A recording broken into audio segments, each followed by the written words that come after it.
Hi everyone, this is Nia and it's finally autumn, which is my favorite season to paint, so let's start this by doodling some very simple acorns. Since I'm going to paint these freehand, let me just quickly draw out the shapes so hopefully it's a bit easier for you to visualize as you paint. To make this fun, I like to play with the size and shapes of these acorns, so I made some a bit more lengthy whereas some are shorter and rounder. But generally I like to start with a U shape for the bottom of the acorn with a tip at the end of it. Then I add a cap and a short stem on top. You can draw a few of these until you get used to the shape and you are visually adjusted to them. And you can also play around and see what kind of variations you can make. You can also look for references for extra inspiration if you want to go further.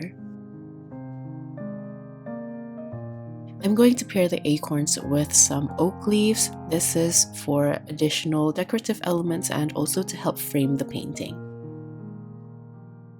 I'm just going to make a simplified version of it. I like to start from one side, making some very wavy edges, and I try to mirror something similar on the other side.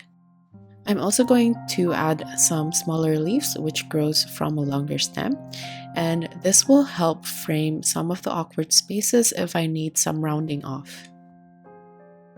Of course, you can also add other types of leaves if you can think of anything, and this also depends on the space that you want to fill. You can try to draw as many as you can think of for this sketch, so when you're painting later, you can always refer back to it. Next, let's go over the colors I'll be using. This is Terre Verte by Holbein, Indigo by Schmincke, Burnt Umber by Holbein, Vermilion by Holbein, Titanium Gold Ochre by Schmincke, and Bleedproof White by Dr. P.H. Martens. I'm also going to use some colored pencils. These are just brown colors that I'm going to use to paint some details on top. This is Mars Orange and Natural Brown by Derwent Lightfast, but you can also use any hobby grade colored pencils as well. For some accents, I'm also going to add some gold shimmers, and this is my Finetech Gold. Now let's get to painting. I'm going to start with a large acorn at the center of the page or close to the center. And for this, I'm going to use a really thin consistency mix of titanium gold ochre and burnt umber as the main colors, and you can adjust the tone by adding vermilion or a little bit of indigo. I want to start by painting the nut or the bottom of the acorn. You can start painting it by creating a U shape just like how you drew it out and then filling in the rest of the space, and lastly adding the tip at the bottom. Then for the cap, I used a really thick consistency dark brown mixture from burnt umber, vermilion, and indigo. I'm not completely worried if the bottom is slightly damp, but I don't want it to be puddling wet, because if it's puddling, the darker value will just end up flowing too fast into the light area, creating a giant dark silhouette. But if it's only slightly damp or cold to the touch, it will just flow out ever so slightly, creating a really nice watercolor wet on wet effect. However, if you're new to watercolors and you're worried about the paint mixing with each other too much, you can always wait for the bottom part to completely dry before adding on the cap. Now for the second one, I used a thin consistency of the previous color from the cap, but I used it for the bottom instead with a lot of water. And as for the cap, I'm using the same mix as before, but I added a lot of burnt umber. So again, I'm using a really thick consistency, but the color is also a slightly lighter brown. I'm also going to add a tiny stalk right on top of the cap using the same color. Now moving along, I'm going to create a different type of brown. I just mixed the two colors that I've already made previously, but as I placed it down, I felt like it was a bit too similar to the first one, so I ended up muting the color slightly by adding a touch of indigo. This is completely optional. You can also make your own mixes and play around with the different ratios in order for you to create slightly different tones of browns.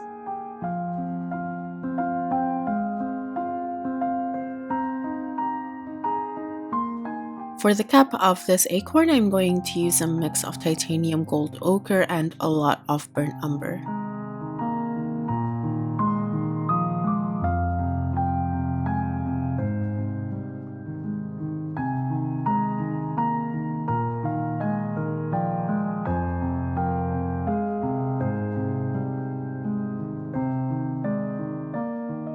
I feel like the browns are getting a bit too similar now, so I'm going to incorporate a different color, which is Terre Verde, into the previous mixture. I'm also going to darken it by adding vermilion, burnt umber, and also a bit of indigo. This time I'm going to start with the cap and paint the bottom area, since I want the cap to be positioned close to the previous acorns that I've painted so far.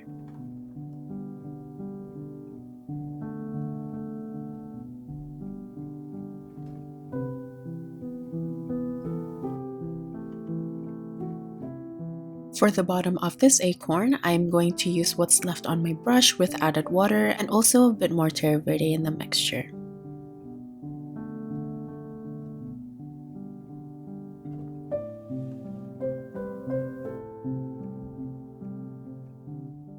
I'm going to add a very small acorn at the top corner here, and for this I'm using the same mixture with more Terre Verde.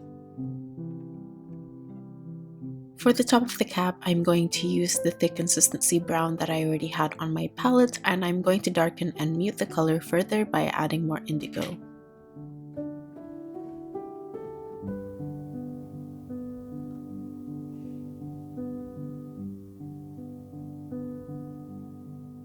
I really like this tone of brown with the slight Terre Verde, so I'm going to paint another one. This has even more Terre Verde in the ratio, and my brush was still a little bit dirty from the previous dark brown. And as for the top, I'm going to use a similar tone but in a thick consistency, so I added more Terre Verde and also with the consistency of burnt umber and indigo.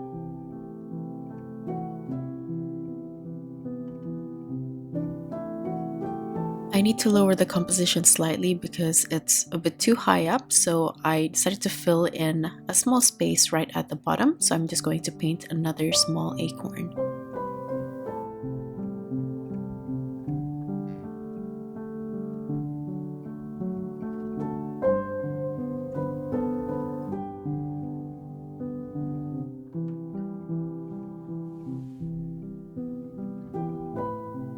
I'm fairly happy with the amount of acorns that I have. I'm just going to wait for everything to dry, and meanwhile I'm going to add the additional oak leaves. For this first one, I'm making a two-toned oak leaf, starting with a mixture of Terre Verde and titanium gold ochre. Then I decided to add more titanium gold ochre with a bit of vermilion as I continue to the bottom. Since there are no pencil guides, I find it much easier to draw out the outline using my brush and then filling in the rest of the leaves while the outline is still damp. For the stem of the leaves, I'm going to use this dark brown mix from the cap of the acorn, and this is from a mix of Terre Verde, burnt umber, and indigo. For this next one, I'm going to start with the light green, just like the previous leaves. And to fill in the inside, I'm going to take some of that dark brown that I used for the stem and mix it with more Terre Verde that I already had on my palette. And on the side, I'm going to add some titanium gold ochre.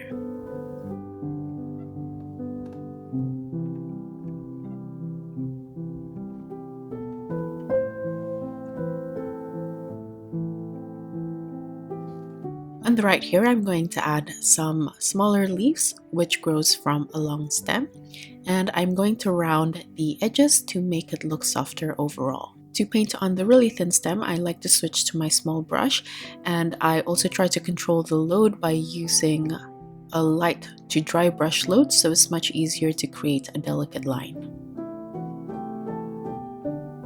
After this, I'm going to paint another oak leaf at the bottom, but I wanted to round off the composition and I want to paint this one facing downwards, which is why I turned my page around to make it much easier for me to visualize it as I paint.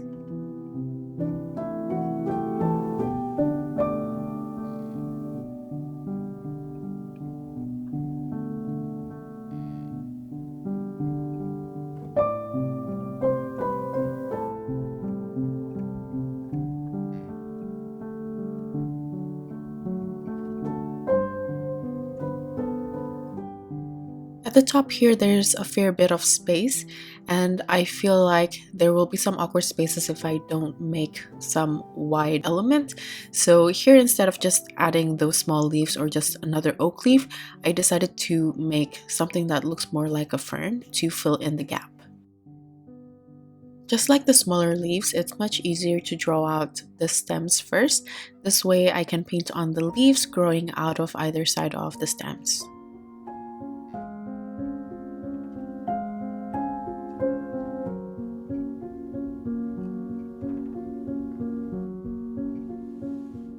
After this, I'm going to add on the details using my colored pencil, and before that I'm going to make sure everything's completely dry. This way I don't accidentally smudge some of the paint like I already did on the right hand side, but we're going to fix that later.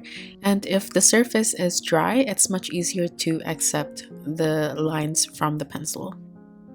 I'm just using two colors here, but you can use other colors if you have any others. I use my dark brown to draw on the midrib and the veins of each leaf, and then I'm going to use the dark brown and the lighter brown to draw on the lines following the curvature of the acorns. This way there's just a slight variation in color.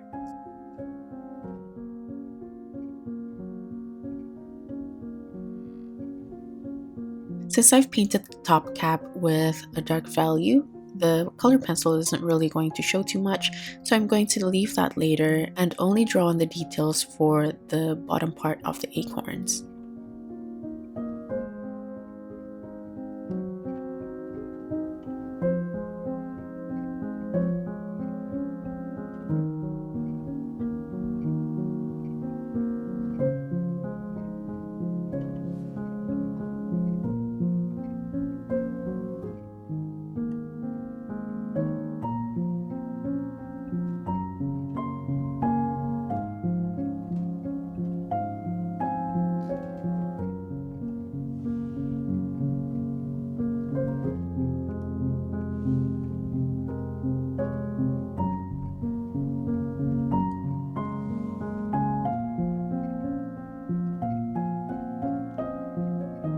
Once I'm done lining the bottom, I'm going to add some doodle details on top of the cap, and this time I'm going to use a thick consistency of bleed-proof white so we can really stand out against the dark base. You can create any patterns that you have in mind.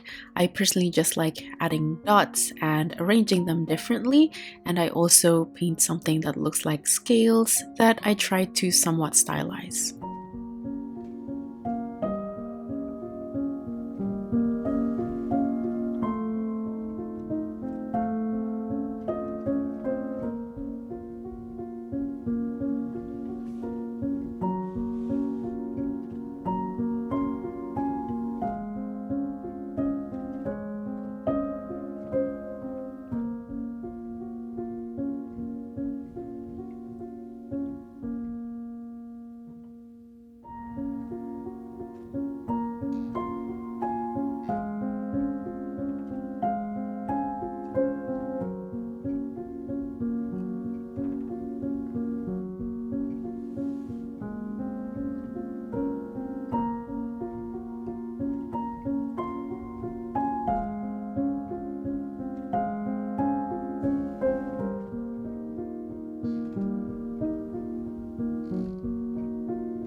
Next, I'm going to try to hide the smudge that I accidentally made.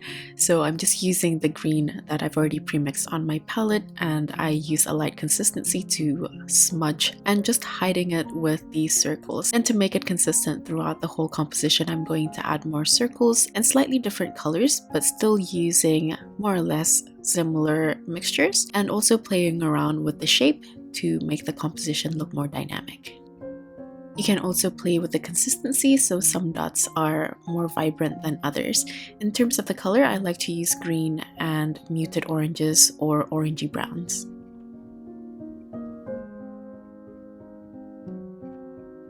For some of the brighter dots, if I feel like it's clashing a little bit too much with the acorns, I'm going to lighten it by taking the excess paint off using a clean dry brush. After adding on the extra elements, I felt like the composition's too high and the bottom's too empty, so I decided to just add more leaves growing out of this really long stem.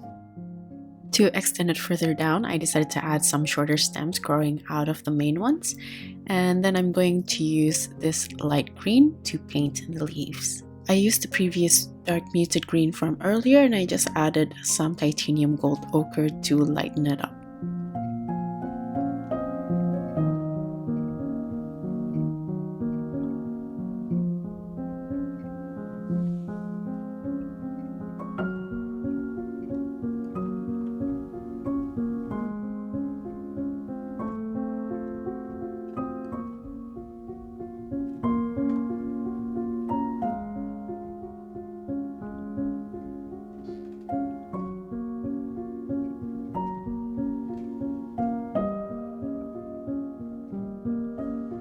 There's still a little bit of space left on the top left, so I'm just going to paint another stem of leaves.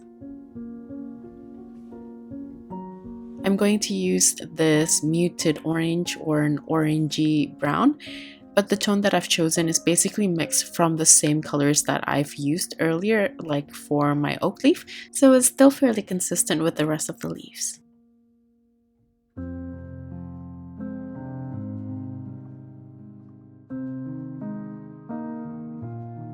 Since the main stem of these leaves are a little bit green, I decided to just draw the midribs of the small leaves using the same color, but I switched my pencil again for the leaves at the bottom.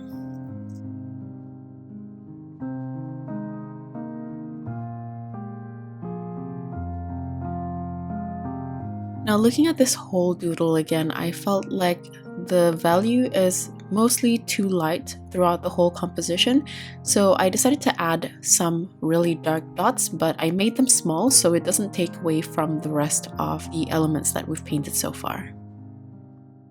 As a final decorative element to this composition, I decided to add some gold accents. Using a really thick consistency of the lightest gold I have on my palette, I decided to add some dots that I filled in, as well as outlines of circles that is slightly larger than the dots that I've painted so far.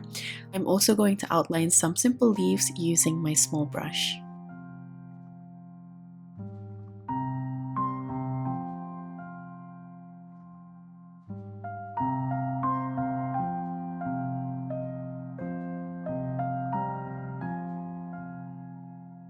I'm going to add the leaves around the edges, helping to fill in some of the empty spaces and to just round off the whole composition.